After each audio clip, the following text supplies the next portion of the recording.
Halo pemirsa, apa kabar? Saya Disandugraha kembali menyapa Anda dalam Headline. Jagat maya dihebohkan dengan adanya peraturan pemerintah yang mengatur tentang penyelenggaraan sistem elektronik dan juga transaksi elektronik yang sempat membuat beberapa aplikasi terblokir karena tidak melakukan pendaftaran.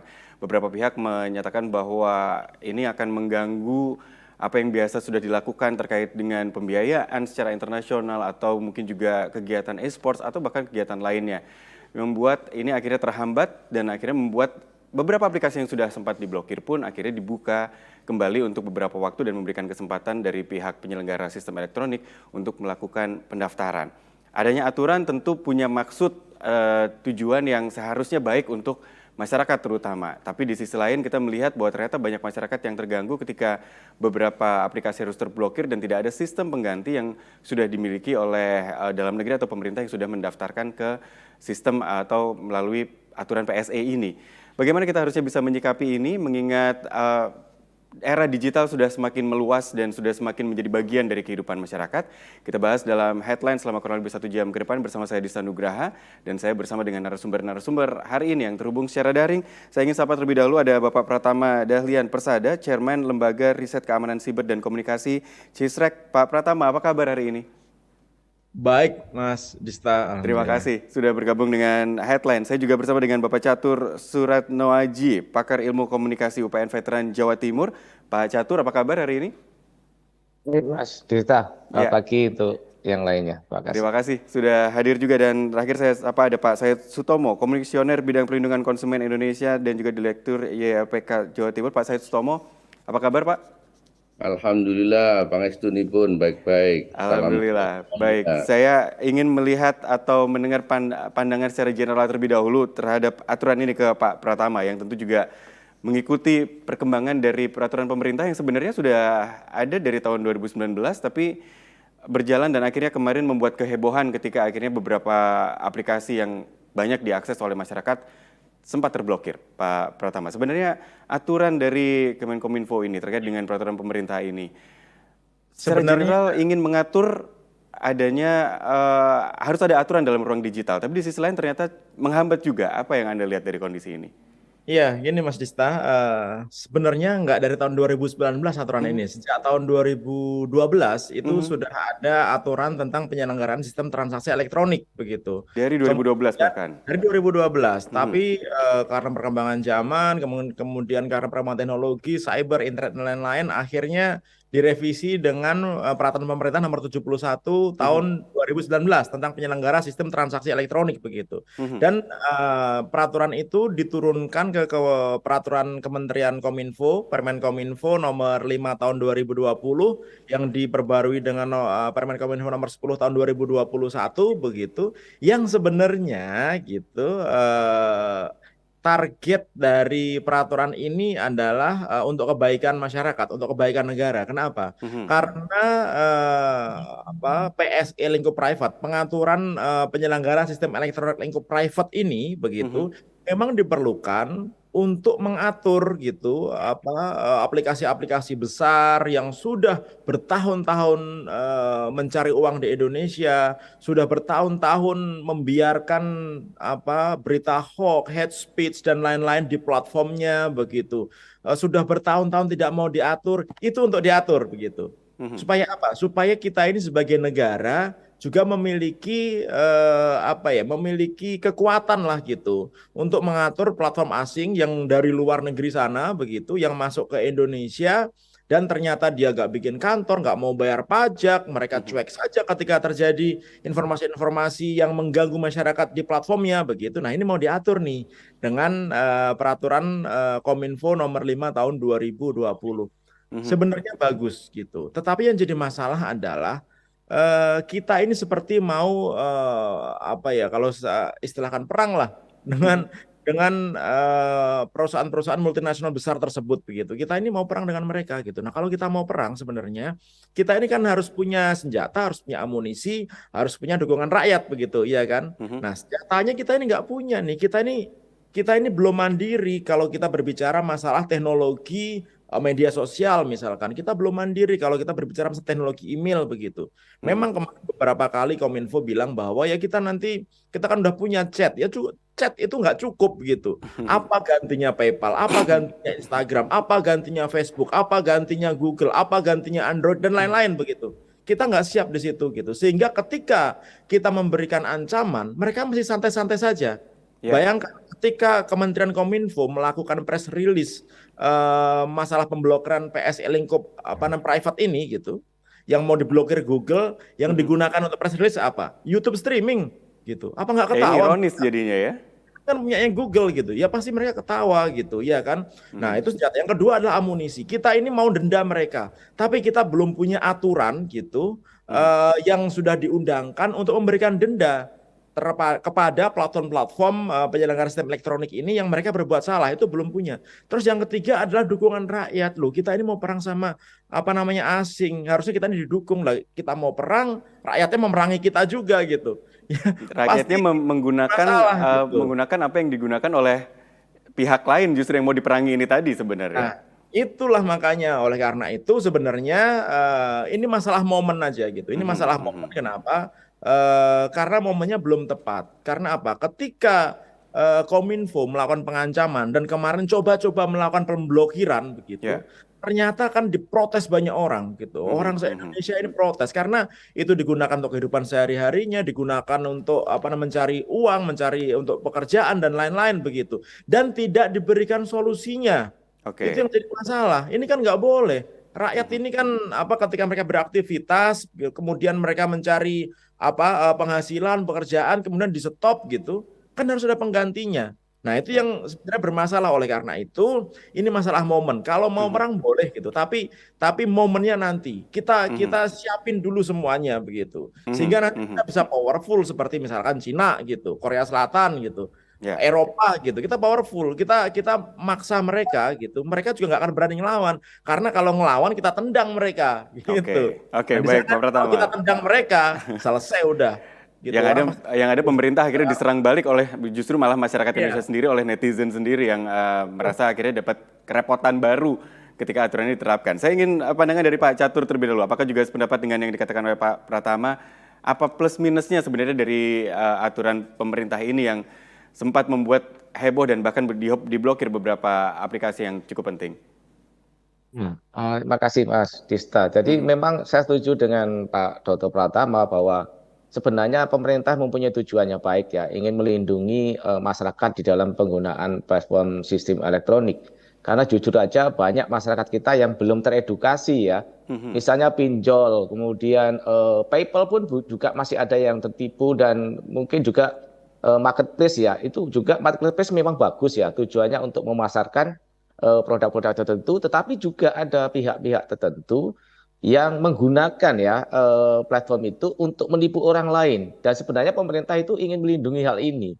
Sehingga dengan adanya Permen Kominfo nomor 5 tahun 2020 itu memang tujuannya kan ingin mengidentifikasi mana saja PSE asing maupun domestik itu yang bermain di Indonesia gitu kan. Tetapi ya saya setuju dengan Pak Dr. Pratama, Indonesia belum mempunyai kekuatan untuk misalnya PayPal itu diblokir. Ternyata bukan PayPal itu merasa rugi gitu ya, cuek aja. Justru yang dirugikan malah masyarakatnya yang menggunakan PayPal, dan itu yang mengkritik habis-habisan pemerintah, sehingga pemerintah seakan-akan nantinya menjadi macan ompong dan dikendalikan oleh masyarakat luar. Ini kan ironis ya, negara besar kemudian dikendalikan oleh kelompok-kelompok tertentu di luar negeri gitu kan. Ini yang harusnya masyarakat kita menyadari betul ya, bahwa apa sih sebenarnya tujuan dari pemerintah itu untuk memblokir. Karena itu kan sudah ada aturan. Jadi kalau kan rentangnya lama ya, terakhir tanggal 20 Juli itu. Ya. Ketika PSE tidak mau mendaftarkan diri, loh ini negara ini harus bertindak gitu kan. Ya kita blokir gitu kan. Kita blokir tujuannya agar mereka mau mendaftarkan diri. Ini kan sebagai punishment ya, sebenarnya punishment mereka, PSE ini akan mau mendaftarkan diri. Ternyata cuek gitu kan. Bahkan saya setuju, masyarakat Indonesia malah tidak membela Indonesia, malah membela kelompok-kelompok di luar itu ya, PSE dari luar, karena merasa dirugikan. Nah ini memang jujur aja memang di Indonesia belum ada platform-platform yang mampu menggantikan PayPal, kemudian Yahoo, yang lainnya ya Google itu memang perlu kita sadari. Tetapi sekali lagi bahwa ini marilah kita bersama-sama ya kita komitmen bersama-sama bagaimana mengatasi hal ini. Jangan sampai kita ini negara besar gitu kan dikendalikan oleh orang-orang kapitalis yang ada di kelompok luar sana gitu. Ini ironis betul gitu kan. Itu Mas. Kita negara besar, kita juga jadi pasar konsumen yang cukup besar. Saya ke Pak Said Ya, Sutomo. Pak betul, Said Sutomo, betul. ini bicara tentang Indonesia tentu pasar konsumen yang menggiurkan sebenarnya. Kalaupun ada penyelenggara sistem elektronik yang merasa, wah ini kan masyarakat Indonesia yang butuh kami, bukan kami butuh mereka. Apakah ini juga bisa dilihat dari ketergantungan konsumen di Indonesia terhadap aplikasi-aplikasi ini, baik dari mulai game untuk e-sport, lalu sistem pembayaran dan sebagainya. Pak Said Sutomo melihatnya seperti apa? Ya, terima kasih Mas Desta. Bahwa dunia digital seperti yang kita alami saat ini sebenarnya itu sudah diramalkan oleh Joyoboyo. Yaitu salah satunya pasar ilang kumandange tanpa rupa lan tanpa suara. Jadi pasar itu akan kehilangan hiruk pikuknya. Dan tidak butuh bentuk dan tidak butuh suara. Dan itu menjadi kenyataan. Hanya saja pemerintah baru sadar, baru tahu dan diundangkan pada tahun 2008 yaitu Undang-Undang ITE. Dan di bidang perdagangan baru diundangkan pada tahun 2014 dan peraturannya pun baru disusun pada tahun 2019 ketika dunia maya, dunia digital sudah merambah ke segala pelosok dunia, segala pelosok masyarakat. Nah, sekarang di dalam Undang-Undang ITE pasal 40 ayat 1 itu jelaskan bahwa pemerintah memfasilitasi masyarakat pemanfaatan informasi dan teknologi informasi dan transaksi elektronik sesuai dengan peraturan perundang-undangan yang berlaku. Nah, di dalam undang-undang perdagangan, kalau ini sudah sektor perdagangan, seharusnya ya dunia maya ini tidak hanya di dalam perdagangan seperti yang sekarang, juga bisa masuk di dunia politik, juga bisa masuk di dalam praktek pelayanan publik dan sebagainya. Tapi anehnya ada anekdot bahwa dunia teknologi atau teknologi secanggih apapun, ketika berhubungan dengan pelayanan publik dan politik menjadi lumpuh, menjadi tidak berdaya. Nah, itu yang kita sayangkan. Nah, sekarang bagaimana di dalam undang-undang dalam perdagangan, dalam perdagangan barang atau jasa, di dalam pasal 65 itu dijelaskan bahwa para PSE atau pedagang penyedia jasa transaksi elektronik itu harus jelas datanya, harus jelas memberikan informasinya tentang identitas dan legalitas. Itu pertama. Kedua, tentang spesifikasi barang dan jasanya. Ketiga, tentang bagaimana sistem pengiriman barangnya. Terus bagaimana sistem pembayaran, itu jelas semua. Jadi sampai ada masyarakat yang tertipu. Jungto 115 pasal itu sangat kejam sekali, yang sangat berat sekali menurut saya, bahwa jika ada platform yang tidak memberikan informasi tentang identitas dan legalitasnya, dalam singkatnya tidak terdaftar, itu bisa dituntut pidana selama 12 tahun dan bisa dituntut pidana 12 miliar. Itu berat sekali. Nah, penegakan hukum kemana sekarang ini? Semacam pinjol ilegal, perdagangan ilegal dan sebagainya itu, sehingga masyarakat banyak tertipu. Padahal di dalam pembukaan Undang-Undang 145 itu jelas sekali para pendiri negara kita sudah sadar bahwa masyarakat kita adalah masyarakat konsumen. Di alinea keempat itu bahwa pemerintah negara melindungi segenap warga negara Indonesia dan seluruh tumpah darah Indonesia. Itu jelas sekali. Baik. Masyarakat konsumen ini harus dilindungi sekali. Sama dalam hak untuk mendapatkan informasi yang benar, jelas dan jujur. Dan kewajiban PSE, penyedia barang atau jasa, penjual barang atau jasa, juga memberikan informasi yang benar, jelas dan jujur. Baik, itu adalah amanah undang-undang gitu loh. Baik, ini memang harus jelas penyelenggaranya, dan ini sekali lagi niatnya sebenarnya untuk melindungi masyarakat sebagai konsumen. Tapi ya kami dari Badan Perlindungan Konsumen Nasional dan teman-teman LPKSM seperti YLKI dan LPKSM saya ini sudah memikirkan bagaimana transaksi online ini banyak masalahnya bisa diselesaikan melalui online juga. Namanya online dispute resolution. Nah, itu gimana ODR itu bisa diselesaikan kalau memang tidak terdaftar orangnya. Bagaimana kita akan mengundang para pihak kalau memang salah satu pihak tidak terdaftar di negara kita, sedangkan konsumen ada sudah banyak sekali gitu. Baik, ini semua diawali dengan pendaftaran yang kemarin memang sudah digaungkan oleh Kemenkominfo dan bahkan sempat ada beberapa aplikasi besar juga yang belum mendaftar. Saya harus jeda terlebih dahulu, nanti juga terkait dengan pendaftaran ini saya masih akan lanjutkan diskusi kita dalam headline pemirsa. Kami akan segera kembali untuk Anda.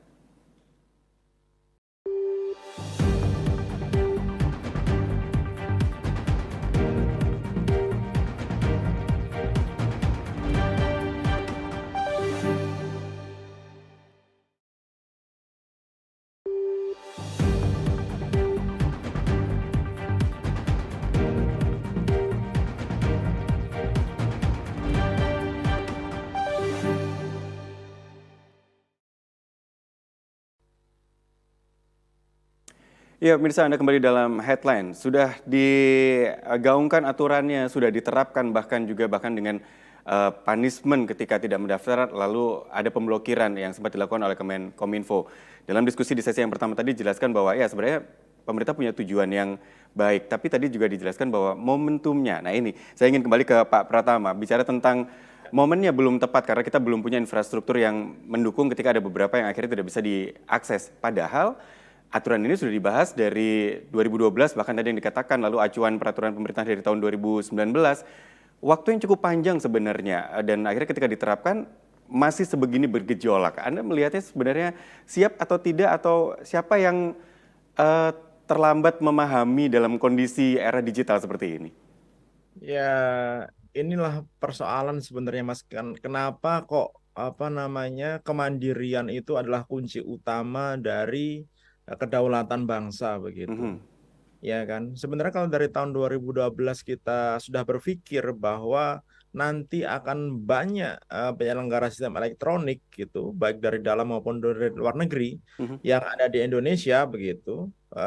Dan ketika yang mereka tawarkan itu terutama PSE lingkup private dari asing sangat bagus sekali gitu dan disukai oleh orang Indonesia dan akhirnya dipakai oleh masyarakat kita begitu dan akhirnya menjadi ketergantungan karena saat ini pengguna internet di Indonesia sudah 202,4 juta orang begitu.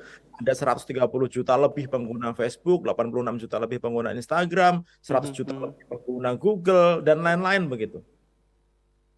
Aplikasi-aplikasi ini sudah menjadi tumpuan hidup masyarakat kita sehari-hari. Saat ini orang lebih memilih tidak makan daripada tidak bawa handphone. Orang lebih memilih tidak merokok daripada nggak main medsos gitu. Ya kan? Artinya ini sudah menjadi kebutuhan pokok begitu. Harusnya pemerintah kita mulai sadar ketika platform-platform asing ini menawarkan sistem yang begitu hebatnya begitu dan kita tidak punya tandingannya. Bayangkan di Indonesia ini Pak Jokowi menginisiasi program 1000 startup. Loh kok di antara 1000 startup itu nggak ada satupun yang berpikir bagaimana membuat media sosial lokal di Indonesia, bagaimana membuat sistem PayPal-nya yang untuk di Indonesia, tidak ada membuat email yang ada di Indonesia gitu, tidak ada yang berpikir membuat bagaimana clouds yang bisa digunakan untuk seluruh masyarakat Indonesia dan lain-lain begitu. Ini kan agak lucu, ya kan? Ini gimana nih? Kita masa mau jadi konsumen mereka terus begitu? Masa kita mau jadi bawahan mereka terus? Dan mereka memang tahu sekali sebenarnya bahwa masyarakat kita ini sudah butuh mutlak sistem yang mereka miliki. Sebenarnya ini ada lanjutannya nih. Setelah mereka daftar, so what? Ya, pasti ada kelanjutannya. Apa yang setelah mereka daftar? Karena di Permenkominfo nomor 5 tahun 2020 itu ada beberapa aturan begitu yang akan memberikan paksaan kepada penyelenggara sistem elektronik lingkup private ini, baik dari asing maupun dari domestik begitu. Antara lain adalah misalkan mereka harus mau melakukan take down atau pemutusan akses terhadap akun-akun atau unggahan-unggahan yang tidak sesuai dengan pemerintah kita, tidak sesuai dengan negara kita gitu. Kemudian mereka harus menyiapkan platform ketika pemerintah kita, aparat penegak hukum kita membutuhkan data dan informasi di platform mereka gitu. Salahnya mau nggak? Oke lah, kalau daftar mungkin mereka mau ya gitu. Kan dia macam blokir gitu. Setelah mereka daftar terus mau ngapain? Bisa nggak pemerintah kita punya power nggak untuk nagih pajak kepada mereka? Yang bisa triliunan pajak yang bisa kita dapat dari PSE asing ini. Ada kemampuan nggak kita minta take down akun gitu ketika tidak sesuai dengan policy privasi yang ada di platform mereka gitu. Nggak kita minta data-data yang sebenarnya mungkin terenkrip di mereka gitu. Kemudian karena kepentingan hukum kita meminta mereka untuk maksa memberikan data itu kepada kita. Kan gitu ujung-ujungnya kan. Gitu. Nah, baik. Mungkin sekarang mereka mau daftar, tetapi belum tentu mereka mau memberikan apa yang diinginkan pemerintah kita. Kenapa? Karena mereka tahu sekali bahwa kita ini butuh mereka. Oleh karena itu, cara yang paling baik adalah bikin bahwa kita ini juga punya tandingan mereka gitu. Sehingga kita bisa nyontek negara-negara yang sudah eksis, contohnya Eropa, dia mendenda Facebook hampir 40 juta euro gitu ketika mereka menyalahgunakan data masyarakat Eropa. Korea Selatan kemarin Agustus 2021 baru memberikan denda kepada Facebook, Twitter dan kawan-kawannya 83 miliar rupiah ketika mereka menggunakan data face recognition warga Korea Selatan tanpa izin. Gitu loh maksudnya. Jadi bargaining power ini penting gitu. Adanya bisa ada punishment seperti itu juga karena ada aturan, ada struktur aturan yang jelas dalam penyelenggaraan sistem informasi atau elektronik di negaranya begitu ya Pak. Indonesia masih belum gitu kemarin-kemarin. Iya, aturan itu penting gitu. Sebenarnya gitu, undang-undang ITE, kemudian aturan-aturan hukum yang di Indonesia sebenarnya sudah termasuk pajak gitu, sebenarnya sudah mengikat mereka gitu. Tapi mereka nggak mau nih gitu. Contohnya Google nih, ya kan? Hitung-hitungan dari Kementerian Keuangan, Google ini harus membayar pajak yang lumayan besar lah begitu. Tapi ketika mereka didatangi gitu, kemudian ditagih pajaknya gitu, nggak ada kantornya di Indonesia, akhirnya ke Singapura, diminta ke Singapura. Begitu di Singapura mereka nggak mau bayar pajak, hitung-hitungan pemerintah kita nggak masuk di mereka gitu. Gitu. Dan ketika kita mau blokir, mereka nggak takut. Ya silahkan kalau mau diblokir gitu. Baik. Sedangkan di negara kita sudah tergantung sama Google, iya kan? Emailnya kita pakai Google, cloud-nya kita pakai Google Drive gitu. Bahkan kampus-kampus besar di Indonesia sekarang sudah menggunakan layanan dari platform dari Google gitu. Belum handphone Android coba. Sekarang siapa nggak pakai Android gitu, ya kan? Kalau Google diputus, kan semuanya nggak bisa dipakai itu handphonenya. Gitu. Baik. Kalau begitu, kalau mengingat konsumennya memang cukup bergantung, saya kembali ke Pak Said Sutomo, Pak. Konsumen butuh mau nggak mau, faktanya konsumen butuh dengan aplikasi tersebut, dengan penyelenggaraan sistem elektronik tersebut. Tapi ketika aturan ini digaungkan, pemerintah berusaha galak dalam bahasa netizen, ternyata justru malah konsumen sendiri yang akhirnya dirugikan ketika ini diblokir. Padahal kan harusnya masyarakat ini juga mau nggak mau kenyataannya butuh gitu Pak. Kalau kondisinya seperti ini kan juga jadi sulit gitu. Mana yang perlu didulukan akhirnya? Ya, memang dari sisi regulasi seharusnya memang sudah terregulasi pada tahun 2008 gitu loh, bersamaan dengan Undang-Undang ITE. Tapi karena sudah terlambat dan akhirnya pada akhir-akhir ini baru dipikirkan apa itu masalah pajak dan sebagainya, akhirnya terkesannya itu menghalang-halangi, terkesan lambat gitu loh. Mungkin kalau memang sudah terpikirkan sejak menyusun Undang-Undang ITE itu sudah dipikirkan hal-hal semacam ini dalam rangka untuk membangun kepercayaan masyarakat. Artinya kenapa? Ini juga kepentingan platform juga. Kalau platformnya itu terdaftar di masyarakat dan legalitasnya jelas dan siapa yang bertanggung jawab, artinya apa? Masyarakat kita terlindungi sehingga masyarakat merasa nyaman. Jadi bukan hanya kepentingan pajak saja, jadi kepentingan mereka juga harus ditunjukkan bahwa ini kepentingan platform juga dalam rangka membangun kepercayaan publik dalam membangun kepercayaan masyarakat Indonesia gitu loh. Jadi kalau mereka hanya dikejarkan masalah pajak-pajak, mungkin mereka memikir gitu loh. Jadi kepentingan mereka juga harus ditonjolkan juga. Hanya ini momennya memang sudah terlambat. Seharusnya pada tahun-tahun sebelum, bahkan sebelum tahun 2008 seharusnya terpikir. Seperti Uber. Ketika Uber itu ada di sini dan banyak komplain pada kami, dan kami menuntut kepada operator Uber, Anda harus terdaftar sini. Ini banyak konsumen komplain. Bagaimana penyelesaian sengketanya? Dan kami ancam akan saya gugat dengan menggunakan undang-undang perdagangan karena itu sudah jelas di sana pasal 65 menjelaskan harus legalitas dan identitasnya jelas gitu, dan sanksinya jelas di Jungto 115. 12 tahun sampai 12 miliar gitu loh. Maka mereka hengkang dari sini. Nah, itu memang risiko-risiko yang untungnya ada Gojek, ada produk-produk jasa yang ada di nasional kita sebagai penggantinya gitu. Pada saat itu andai kata tidak ada penggantinya ya kalang kabut kita. Bagaimana mengkonsumsi transportasi sehingga kalau tidak ada penggantinya. Nah, hal-hal semacam itu memang setuju bagaimana kita membuat suatu tandingan, suatu pelayanan yang sama, kualitas yang sama, dan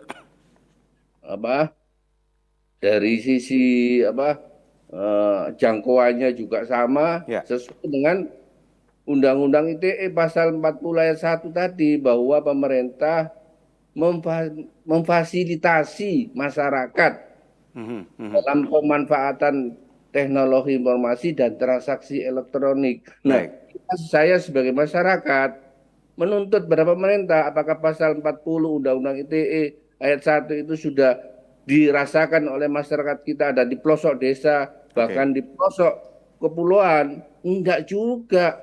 Saya juga beberapa ponakan kita juga masih memberikan HP mereka, masih mensupport pulsa mereka gitu, yang ada di pelosok-pelosok desa itu. Itu adalah Pak Said, salah satu contoh yang juga memang gitu ada kasus-kasus dari konsumen sebagai konsumen, dan ada komplain-komplain memang dalam kasus penyelenggaraan transportasi online. Itu cukup menarik, dan memang ketika aturan ini ditegakkan harus ada kantor, harus ada layanan konsumen juga. Toh akhirnya juga bisa dilakukan dan kembali lagi ke konsumen yang akhirnya diuntungkan dengan adanya perlindungan. Kita harus jeda terlebih dahulu, Pak Said, Pak Catur, dan juga Pak Pratama masih akan bersama dengan kami pemirsa dalam Headline usai jeda. Tetaplah bersama kami.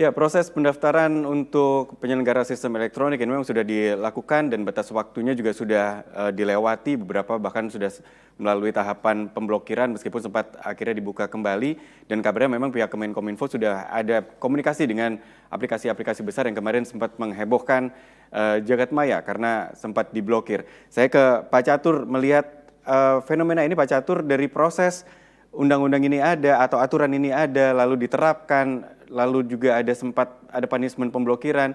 Sementara beberapa yang juga diteliti oleh netizen, pendaftaran ini juga banyak yang menggunakan perusahaan-perusahaan yang sebenarnya tidak sesuai dengan lingkup penyelenggara sistem elektronik ini. Yang Pak Catur perhatikan dari proses yang sudah berjalan ini, oke, aturan ini memang ada dan harus diterapkan dan memang sudah diterapkan. Prosesnya sejauh ini yang saya ingin tahu pendapat dari Pak Catur. Apakah memang sudah berjalan dengan semestinya? Nah, bahwa pembentukan Kominfo ini kan sebenarnya turunan dari Undang-Undang ITE itu ya. Jadi kita harus mengimplementasikan undang-undang itu dengan baik. Karena jujur aja memang di dalam masyarakat ini banyak sekali kendala-kendala dalam penggunaan elektronik ini. Bukan hanya sekedar sebagai sarana untuk komunikasi, tapi juga sebagai transaksi pembayaran. Di situ juga banyak kendala, banyak orang merasa dibohongi oleh orang lain juga ya. Itu juga menjadi kendala. terutama pinjol itu menjadi problem kita. Jadi jujur aja Mas Dista, kita ini masyarakat kita belum teredukasi dengan baik penggunaan digital itu. Sebagai Banyak sekali konsumen masih belum teredukasi dengan baik, Pak Catur. belum teredukasi dengan baik. Itu yang membuat masyarakat kita itu pengennya maju ya, karena transaksi perdagangan berbasis digital mau tidak mau kita harus berpindah ke sana. Tetapi kesiapan masyarakat kita itu belum siap ke arah sana. Sehingga banyak sekali orang-orang yang tahu, yang mempunyai keunggulan digital itu menyalahgunakan untuk membohongi orang lain. Nah ini yang tidak diinginkan oleh pemerintah, sehingga perlu diatur. Perlu diatur. Nah di dalam mengatur ini kan tidak boleh pilih kasih. Memang ada platform itu yang mempunyai keamanan yang cukup tinggi. Misalnya PayPal itu saya pikir mempunyai cukup keamanan. Tidak semua orang akan mudah menggunakan itu. Loginnya juga ke situ juga akan terfilter dengan baik ya. Misalnya Tokopedia misalnya itu juga sebenarnya sudah mempunyai keamanan. Tetapi ada juga sebagian orang yang masuk ke situ, akun-akunnya ini akun-akun yang tujuannya untuk menipu orang lain. Ini masih ada di situ, sekitar 10% masih ada di situ. Nah, pertanyaan kita adalah bagaimana cara membersihkan akun-akun yang seperti ini di dalam penggunaan transaksi digital. Mungkin Pak Pratama tahu ya bagaimana proses kita memfilter agar semua akun-akun itu betul-betul akun yang bisa dipertanggungjawabkan. Misalnya kayak Elon Musk itu kan kalau mau beli Twitter, itu Twitter suruh membersihkan dulu yang robot-robotnya itu, yang botnya itu. Dia akan mau membeli Twitter asalkan bot-bot itu juga bersih dari Twitter. Ini kan sebenarnya baik ya. Sama ketika di Tokopedia itu juga begitu. Misalnya di marketplace itu ya tidak hanya Tokopedia, Shopee atau yang lain itu masih ada sebagian akun-akun yang akun-akun untuk tujuan yang tidak baik itu. Sehingga ini perlu diatur di dalam undang-undang, di dalam Permenkominfo, tujuannya untuk melindungi konsumen tadi itu, Mas. Karena aturan ini harus diterapkan secara merata ke semua, ya, gitu ya, baik itu aplikasi yang memang sudah canggih maupun yang betul. ada unsur kejahatan di sana, gitu. Iya, betul. Dan platform ini memang dari sisi keamanannya masih banyak ya. Ada yang data dibocorkan, ada yang setiap akun yang masuk pun mudah gitu ya, tidak diverifikasi dengan misalnya dengan nick misalnya. Nah itu yang membuat apa ya, pemerintah juga kewalahan ya ketika menghadapi hal itu, sehingga perlu diatur di dalam undang-undang dan peraturan pemerintah itu gitu Mas. Cuma implementasinya ini menjadi ya itu tadi menjadi aneh juga ya ketika mau diatur untuk melindungi masyarakat. Masyarakat sudah sangat tergantung pada platform itu sehingga ya itu tidak mau dirugikan karena ketergantungannya juga sudah tinggi banget gitu terhadap platform itu karena tidak ada pengganti yang lain. Ya, itu Mas. Padahal sebenarnya dalam era sekarang masyarakat itu sebenarnya bisa memilih, tidak harus didominasi oleh satu atau dua aplikasi besar platform. Sebenarnya. Gitu betul, ya. betul. Saya ya, ke Pak betul Pak Pratama tadi. Baik, betul. saya ke Pak Pratama kalau seperti ini. Ketika memang sebuah aplikasi sudah sebegitu mapannya, sudah digunakan oleh banyak orang dan tidak ada unsur-unsur yang yang ingin merugikan konsumen istilahnya begitu. Seharusnya kan dengan mudah juga untuk mereka bisa mendaftar. Tapi pada kenyataannya kemarin ada beberapa yang tidak mendaftar, ada beberapa yang diindikasikan hanya sekedar mendaftar dengan nama perusahaan yang juga ya sebenarnya tidak ada korelasinya dengan penyelenggaraan sistem elektronik. Apa sebenarnya yang menjadi hambatan mereka untuk mendaftar, Pak Pratama? Kalau memang aturan ini harus ada dan memang di negara-negara lain pun juga ada. Iya, begini, masalah pendaftaran ini memang ada beberapa sedikit problem begitu ya. Yang pertama adalah Kominfo menurut saya masih belum bisa memverifikasi apakah platform yang didaftarkan itu benar-benar oleh perusahaan yang memang berkompeten dalam mendaftarkan sistem elektronik tersebut. Contohnya misalkan Google didaftarkan oleh CV Daun Jati gitu. Dan itu diterima di sistem OS-nya Kominfo gitu. Bisa masuk ya, dianggap sudah mendaftar gitu kan? Ini verifikasinya gimana gitu. Kemudian Facebook gitu, Facebook, Instagram, WhatsApp didaftarkan oleh Facebook Singapura. Nah, sebenarnya entitasnya itu Facebook Singapura atau Meta yang punya platform ini. Kan kayak gitu tuh. Ya kan? Nah, verifikasi ini menurut saya perlu juga dilakukan oleh Kominfo gitu. Kalau misalkan nggak sanggup sebenarnya bisa memanfaatkan berbagai macam profesi yang ada di Indonesia gitu untuk membantu melakukan verifikasi apakah platform tersebut memang legitimate mendaftarkan di platformnya PSE Kominfo begitu. Kemudian yang kedua gitu, sistem apa namanya komunikasi antara Kominfo dengan platform-platform ini menurut saya juga perlu diperbaiki karena beberapa waktu yang lalu sempat ramai juga gitu ketika ada satu netizen Indonesia yang mereka report ke salah satu perusahaan game Steam gitu. Kemudian bilang bahwa apa namanya bagaimana ini kok Steam diblokir di Indonesia, kok Anda tidak melakukan langkah-langkah itu preventif gitu. Hah, diblokir gitu. Saya malah nggak tahu ada aturan itu di Indonesia sampai kayak gitu. Itu dari Steam yang jawab gitu loh. Ini kan artinya apa namanya banyak PSE lingkup private asing gitu, ada ribuan bahkan puluhan ribu gitu yang ada di luar sana gitu, yang mereka nggak ngerti kan aturan yang ada di Indonesia karena mereka memang kadang-kadang mereka nggak jualan ke Indonesia gitu, mereka jualan global aja. Kebetulan ada orang Indonesia yang menggunakan gitu. Nah, ketika ada yang menggunakan, kan mereka tidak fokus dalam negara tertentu gitu. Nah, oleh karena komunikasi juga menurut saya juga penting untuk dilakukan. Kemudian tadi saya apa namanya mencermati Pak Catur begitu, memang benar banyak masalah-masalah yang sebenarnya ada di Indonesia dan tidak terselesaikan dengan baik. Contohnya misalkan adalah penipuan, kemudian pinjaman online ilegal, atau bahkan judi online. Saya baru ngecek ini gitu, masih ada apa namanya mungkin ratusan gitu web judi online gitu, web landing page judi online di Indonesia gitu. Bahkan mereka menggunakan domain .go.id yang itu adalah domainnya pemerintah. Nah, artinya kan ini proses monitoring yang dilakukan oleh Kementerian Kominfo begitu. Ini kan agak sedikit bermasalah gitu. Mau memblokir sistem aplikasi-aplikasi yang sebenarnya tidak merugikan masyarakat gitu, yang bahkan berguna untuk masyarakat, digunakan untuk mendukung kehidupan pribadi masyarakat, untuk kesejahteraan masyarakat, diblokir. Tetapi apa situs-situs yang merugikan masyarakat, bikin rusak negara kita, itu masih fine-fine aja. Masih leha-leha saja gitu. Bisa saya tunjukkan kalau misalkan mau nih, masih banyak apa namanya situs-situs judi online yang sekarang masih bisa dinikmati tanpa menggunakan VPN, tanpa mengganti DNS gitu, dengan terang benderang bisa kita apa namanya buka gitu. Ya, nah, bacakan ini yang sebenarnya dalam aturan ini ternyata juga masih belum bisa mencakup keseluruhan dari Kemenkominfo. Saya harus jeda terlebih dahulu Pak Pratama, Pak Catur dan juga Pak Saryustomo. Pemirsa juga masih tetap bersama kami dalam Headline. Kami akan segera kembali untuk Anda sesaat lagi.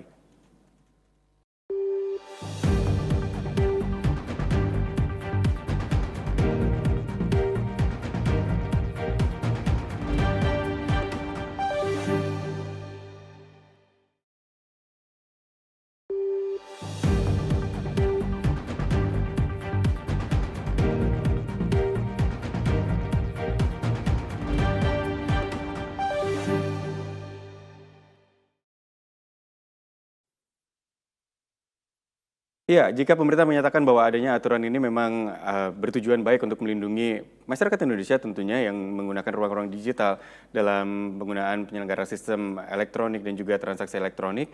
Tapi di sisi lain kesiapan dari Kemenkominfo sendiri ternyata juga masih harus dipertanyakan. Masih banyak situs-situs let's say judi online yang masih bahkan bisa diakses menurut Pak Pratama tadi, tidak hanya 1-2 tapi masih cukup banyak, sementara situs-situs yang masih digunakan oleh masyarakat Indonesia dan tidak ada unsur yang merugikan atau tidak ada unsur kriminal di sana justru sempat tidak bisa diakses beberapa waktu yang lalu.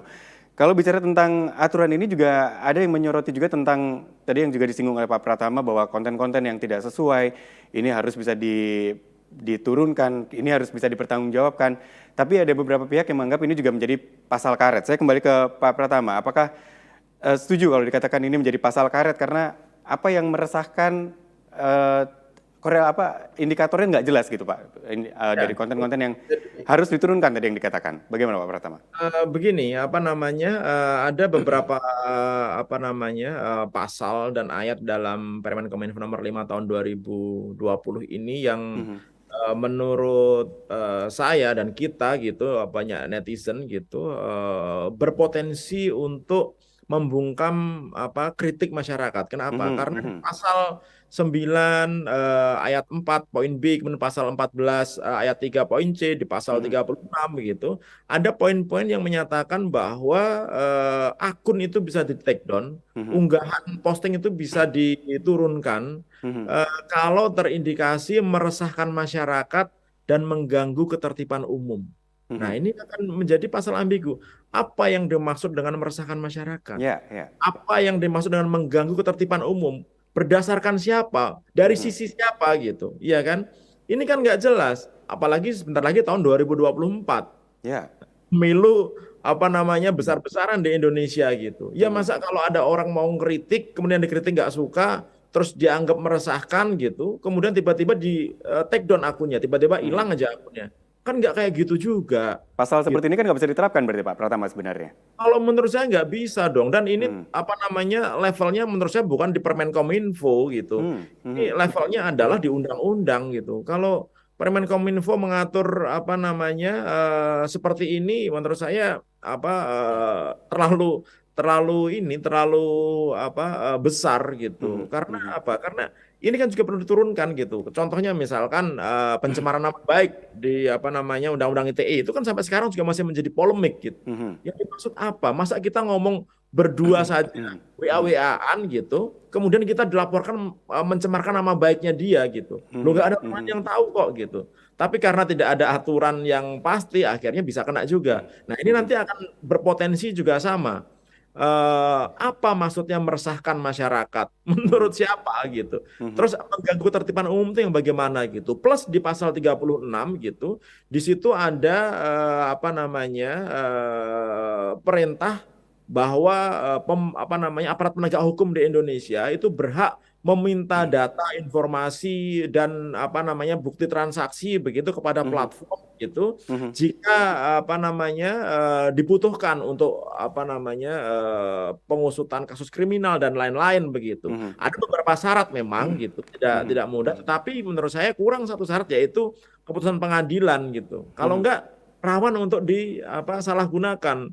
Bisa jadi nanti pemerintah gitu, sebenarnya sih enggak ya gitu, tapi takutnya oknum sebenarnya gitu, yang karena dengan dalih ini bisa minta informasi ke platform gitu, akhirnya dia mengajukan permintaan informasi yang ternyata bukan untuk kepentingan rakyat gitu. Nah, ini kan harus dijaga ini pasal-pasal ini gitu. Nah, itu yang menurut saya perlu diperbaiki gitu, Mas. Pak Said, kalau bicara tentang pasal-pasal tersebut, Pak Said, karena kan masyarakat Indonesia menggunakan platform digital ini juga untuk konten, bahkan kadang-kadang juga untuk menyuarakan aspirasi, kritik, dan sebagainya. Di sisi lain ada aturan-aturan yang masih dianggap sebagai pasal karet di sana. Pak Said melihatnya seperti apa? Apakah memang masyarakat Indonesia pengguna digital ini yang juga harus terus diedukasi, atau sebenarnya ini juga ada pasal yang harus direvisi di sini? Ya, pasal karet dan tidaknya itu tergantung pengguna hukumnya, manusianya, Mas ya. Manusianya, pemerintah sudah punya pengacara negara, yaitu jaksa. Jadi cuma penegakan hukumnya aja yang tidak benar gitu loh, sehingga suatu pelanggaran kalau selama ini bisa ditransaksikan, ya selama itu keadilan akan tidak terwujud. Oleh karena itu sebenarnya peraturan perundang-undangan sangat lengkap sekali untuk menjerat PSE, perdagangan via online yang tidak benar, yang tidak terdaftar. Itu sudah jelas ada peraturan dan sanksinya sudah jelas. Hanya kita mau menegakkan enggak. Jadi semua sebelum diblokir ya harus ada proses hukum, jangan langsung diblokir saja. Itu pertama. Kedua, masyarakat harus diberikan informasi kamar. Kamu kalau online, kalau akses menggunakan platform apa, itu sudah terpilah gitu loh. Pemerintah sudah memberikan kamar. Ini data-data platform yang memang sudah terdaftar baik dan terjamin. Dan di luar ini adalah jika terjadi sengketa, pemerintah tidak bisa melacak, tidak bisa mendeteksi dan sebagainya karena tidak terdaftar dan sebagainya. Jadi masyarakat itu bisa dapat informasi yang jelas. Oh, bagaimana saya menggunakan satu platform yang memang benar, kalau ada masalah saya bisa menyelesaikannya karena memang ini sudah difasilitasi oleh pemerintah dan sebagainya. Karena sudah jelas informasinya di sini. Semacam ada plasanya gitu loh. Jadi plaza legal dan plaza legalnya. Jadi kalau di pasar konkret aja ada pasar maling umpamanya. Apa di di online tidak ada di program itu adalah online maling gitu, itu jelas saja gitu loh. Sehingga masyarakat bisa melakukan gugatan dan sebagainya kalau memang ada hal-hal yang tindakan yang merugikan masyarakat. Jadi tidak terdaftar itu pun bisa masyarakat sebenarnya bisa menggugat, bisa melakukan proses-proses hukum. Tapi susahnya masyarakat sekarang ini punya anggapan bahwa pengadilan itu bukan satu-satunya tempat yang baik untuk mencari keadilan itu loh. Kepercayaan masyarakat sudah runtuh sama lembaga peradilan kita itu. Jadi ya dalam penegakan hukum ini ya kita, kalau pemerintah masih tidak mau menegakkan, sudah berarti sudah tidak percaya jaksa negara. Kalau jaksa negaranya sudah tidak dipercaya, ya apalagi masyarakat gitu loh. Jadi bagaimana jaksa itu sebagai yang mengemban amanah sebagai jaksa negara bisa melindungi rakyatnya, terutama di dalam transaksi dalam masyarakat konsumen itu loh. Jangan sampai ada satu hukum yang bisa ditransaksikan gitu loh, yang sehingga masyarakat semua selalu dirugikan itu. Masyarakat sudah rugi materi, sudah rugi keadilan dan susah menjadi keadilan dan sebagainya. Sehingga kita itu semacam hidup di hutan belantara kan gitu. Itu yang kita harapkan jangan sampai seperti itu. Jadi minimal masyarakat tahu mana platform yang memang sudah kredibilitas, yang memang diakui oleh pemerintah, mana yang tidak. Nah, kamar-kamar itu harus jelas gitu loh. Dan itu harus difasilitasi oleh pemerintah dalam memanfaatkan informasi seperti pasal Undang-Undang ITE pasal 40 ayat 1 itu tadi. Nah, kalau tidak dilaksanakan oleh pemerintah kan berarti kan pemerintah melanggar undang-undangnya sendiri. Itu loh. Baik. Ini supaya kita gitu loh. Terima kasih, Mas. Baik. Ini supaya juga masyarakat tahu mana sebenarnya platform yang bisa dipilih gitu ya secara aman gitu untuk bisa digunakan. Baik, kita harus jeda terlebih dahulu pemirsa. Kami akan kembali saat lagi untuk Anda.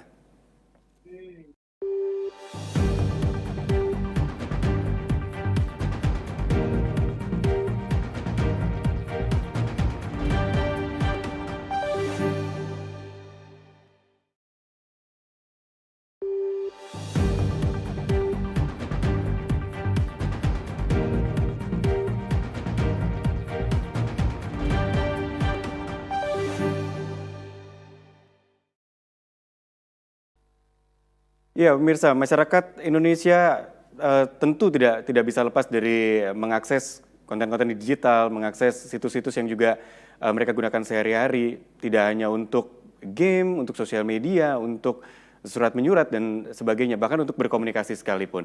Tapi aturan memang harus ada dalam setiap negara untuk penyelenggaraan sistem elektronik, tapi di sisi lain juga kesiapan dari pemerintah ini juga harusnya bisa dibangun terlebih dahulu supaya masyarakat pun juga tidak merasa dirugikan dengan adanya aturan ini.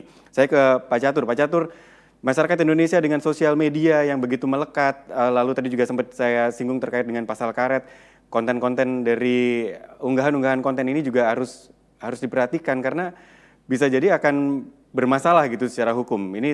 Ini dari penerjemahan tadi pasal yang harusnya juga ada revisi yang bisa lebih jelas. Anda melihat kebiasaan masyarakat sekarang menggunakan platform sosial media terutama, di sisi lain juga banyak yang berita-berita yang hoax atau konten-konten yang tidak patut gitu ya. Tapi aturannya ternyata juga masih cukup ambigu tadi yang dikatakan oleh Pak Pratama. Anda melihatnya harusnya seperti apa?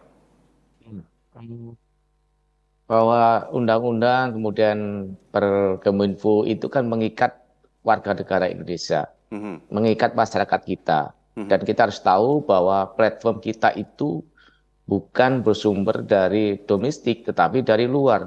Nah, ini sulit dikendalikan. Kita sulit kendalikan. Misalnya kalau platform asing itu bandel, tidak mau patuh terhadap undang-undang kita, terhadap permen kita gitu kan. Terus apa yang kita lakukan? Ya, ini kan seperti saat inilah, diblokir tetapi ya sudah blokir.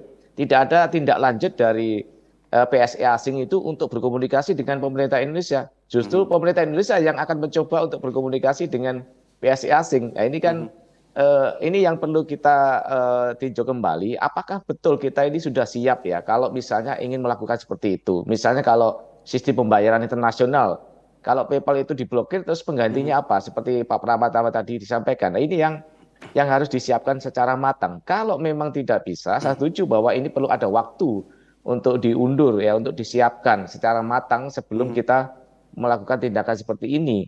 Artinya bahwa masyarakat memang perlu dilindungi, tetapi juga jangan sampai dirugikan juga ketika platform-platform itu diblokir. Nah jadi ini memang menurut saya undang-undang ini tidak mampu ya mengikat pihak-pihak asing sana itu ya, karena jujur aja ketergantungan masyarakat kita terhadap platform yang misalnya Google, PayPal, Yahoo itu sudah luar biasa, adiktifnya sudah luar biasa, sehingga kita tidak bisa untuk menghentikan kebiasaan masyarakat kita itu dengan adanya undang-undang ini.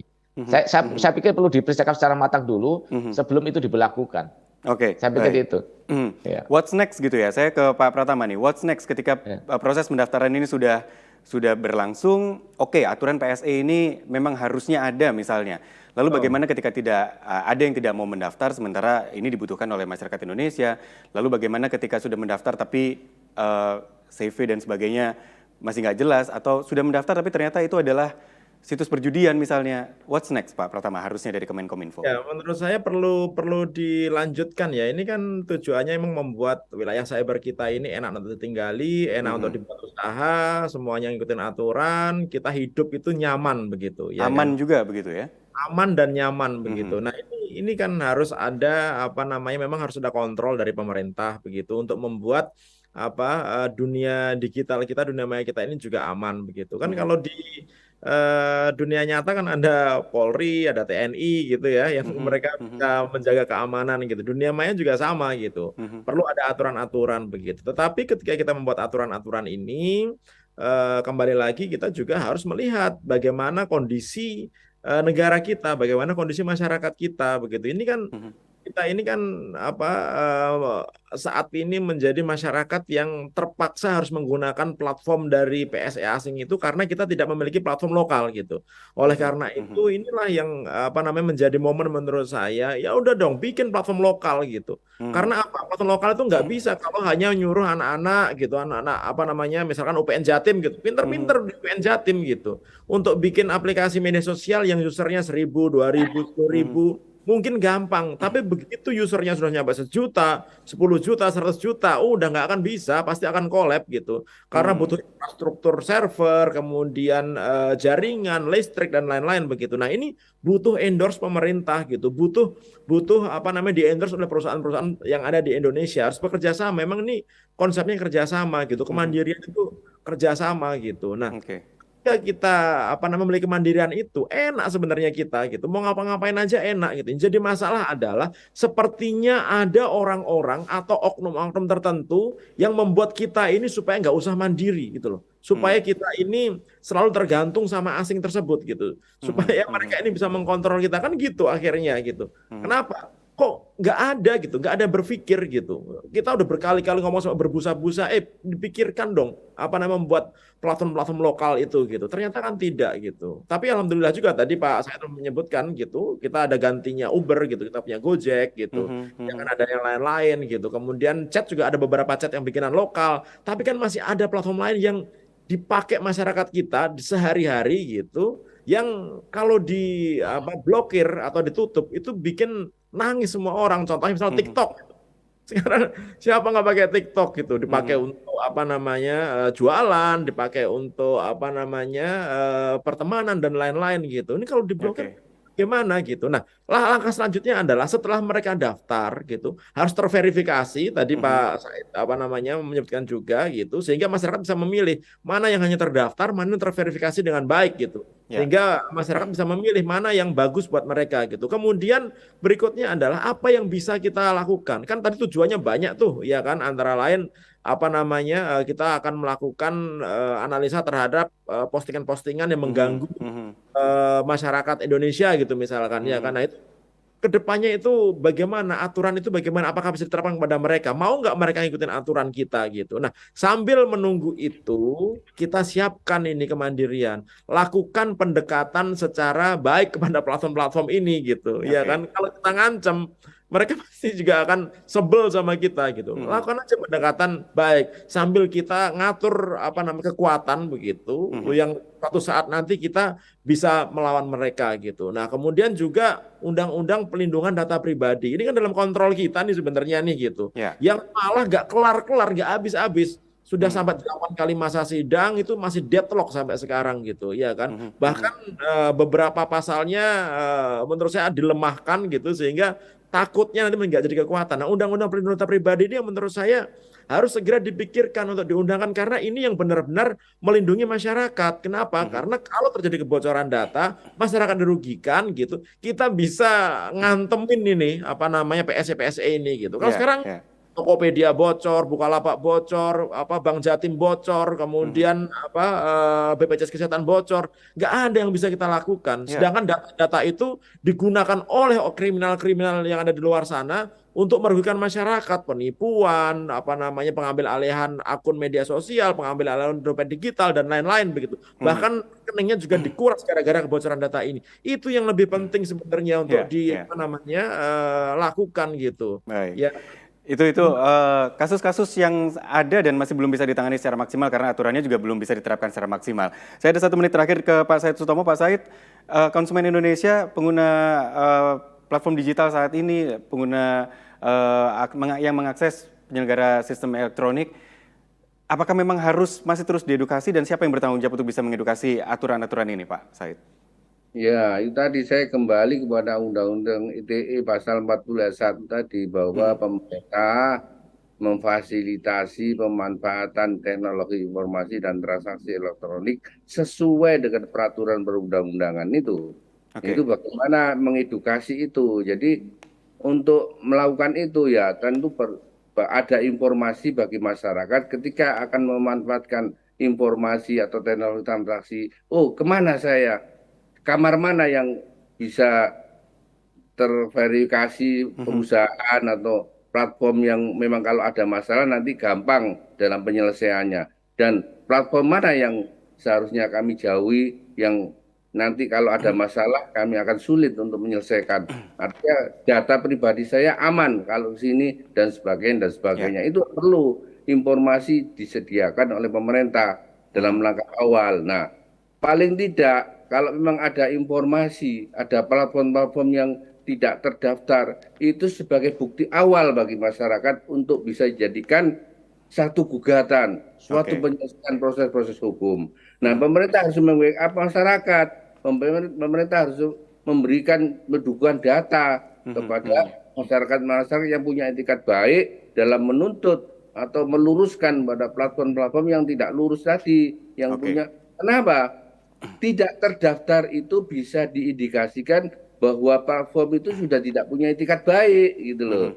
Itu langkah awal. Nah, dukungan pemerintah bagaimana terhadap masyarakat yang berusaha mencari keadilan, didukung data dan didukung ahli bahwa ini memang seharusnya begini dan layak untuk mendapat tindakan. Jadi masyarakat itu sudah bisa bergerak untuk mengoreksi bersama dengan pemerintah gitu loh, sehingga kita terjajah dalam dunia digital.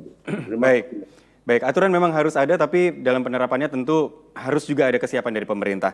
Saya harus akhiri dialog hari ini karena memang waktu saya terbatas. Terima kasih sekali Pak Said Sutomo, Komisioner Badan Perlindungan Konsumen Nasional, sudah bersama dengan kami, dan juga ada Pak Catur Suratno Aji, Pakar Ilmu Komunikasi UPN Veteran Jawa Timur, dan juga Pak Pratama Dahlian Persada, Chairman Lembaga Riset Keamanan Siber dan Komunikasi atau CISREC, sudah bersama dengan kami hari ini. Terima kasih Bapak-Bapak, sehat selalu, kita jumpa lagi lain waktu karena tentu diskusi ini sebenarnya tidak cukup hanya dibahas dalam 1 jam. Kita lihat lagi perkembangannya dalam penerapan aturan dari Kominfo terkait dengan PSE.